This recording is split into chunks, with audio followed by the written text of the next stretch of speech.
วดน้องแต่งแก้มแดงน้องหูบ่นอหูนั่งจอคอก็คือตัวนี่เองดนตรีวงใหญ่สีบกัน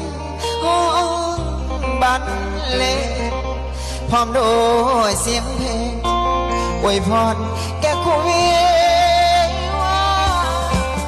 คืนนี้อายเศร้าแต่ใจเป็นสุขกับเขาบัดเท้าความเหงากับกวดแก้วสู่ลานั่งลิ้นเหล้าขาวของแก้มก็คือน้ำตาคืนนี้เขากอดกันได้ไอ้กอดสุลาลาใจอย่างสุดสีสองขาไอ้จับบ่อยู่เบิ